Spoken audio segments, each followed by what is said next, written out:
የተከበራችሁ የማዝነት ተከታታዮች እንደምናችሁ። ዛሬ አዲስ መጽሐፍ ይዤላችሁ ቀርቤያለሁ።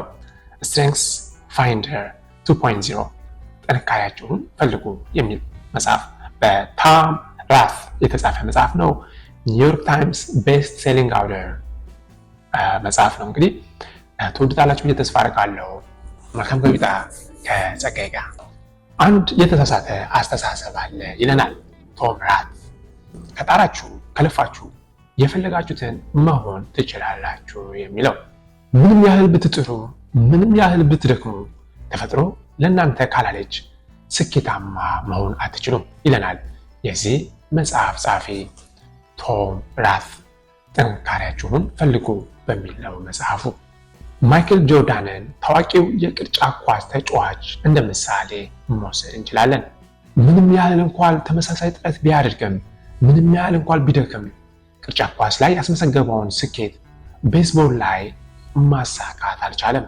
ከልጅነታችን ጀምሮ መሆን ያልቻልነውን ማሳካት ያቃተንን ነገር በጥረትና በልፋት ሰርተን እንዴት ማሳካት እንደምንችል እንማራለን። በዚህም የተነሳ ብዙ ጊዜያችንን ጠንካራ ጎናችንን ከማዳበር ይልቅ ደካማ ጎናችንን ለመቅረፍ በምናደርገው ጥረት ብዙ ጊዜያችን ይባክናል። የዚህ መጽሐፍ ዓላማ ከደካማ ጎናችሁ ይልቅ ጠንካራ ጎናችሁ ላይ ትኩረት እንድታደርጉ፣ የተፈጥሮ ታለንታችሁን በማዳበር እንዴት የተሻለ ውጤት ማምጣት እንደምትችሉ ለማሳየት ነው። ቶም ራት በዚህ መጽሐፉ የአብዛኛዎቻችሁ ችግር ታለንታችሁ ወይም ጥንካሬያችሁ ምን ላይ እንደሆነ አለማወቃችሁ ነው ይለናል። በዚህ መጽሐፍ ውስጥ 34 የሚጠጉ የተፈጥሮ ክህሎትን የሚያሳዩ መንገዶች የተጠቀሱ ሲሆን በዚህ መስፈርት ውስጥ ራሳችሁን መፈለግና እንዲሁም ወደ ህይወታችሁ በማምጣት መተግበር አለባችሁ። በዚህ መጽሐፍ ከተጠቀሱት 34 የተፈጥሮ ክህሎትን የማሳያ መንገዶች ውስጥ ዛሬ 10ሩን ለእናንተ ይዤላችሁ ቀርቤያለሁ። አንደኛ፣ አድራጊዎች ወይም አቺቨር ብለን የምንጠራቸው ሰዎች ናቸው።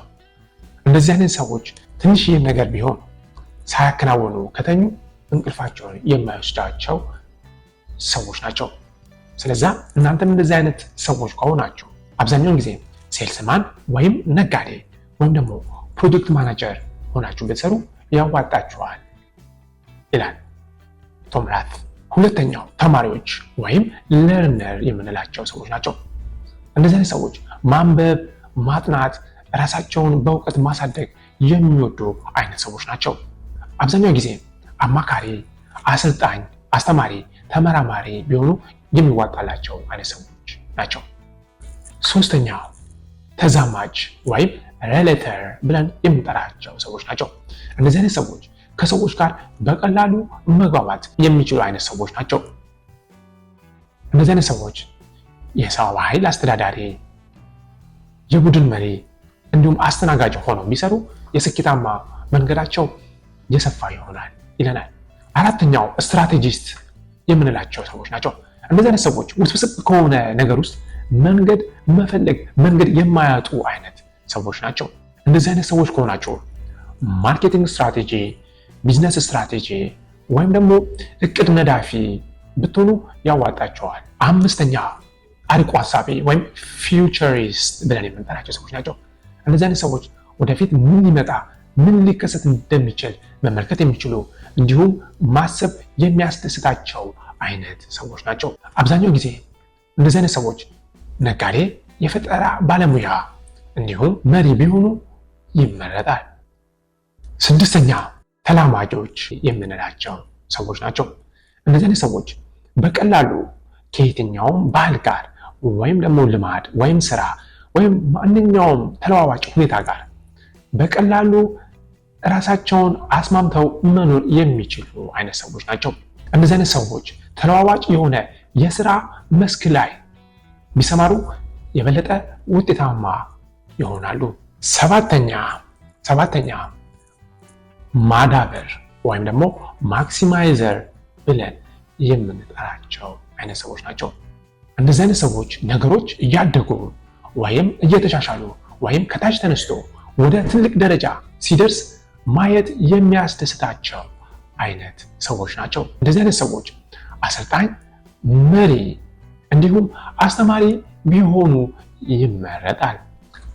8ኛ ተግባራዊ ወይም አክቲቬተር ሰዎች።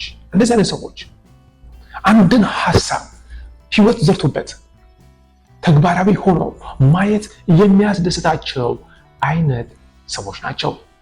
አዲስ ድርጅት ወይም ንግድ ወይም ደግሞ ሴልስማን ሆነው ቢሰሩ የሚዋጣላቸው አይነት ሰዎች ናቸው።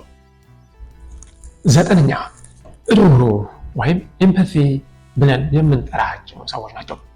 እንደዚህ አይነት ሰዎች የሌሎች ሰዎችን ችግር፣ የሌሎች ሰዎችን ህመም እንደ ራሳቸው አድርገው መመልከት የሚችሉ አይነት ሰዎች ናቸው።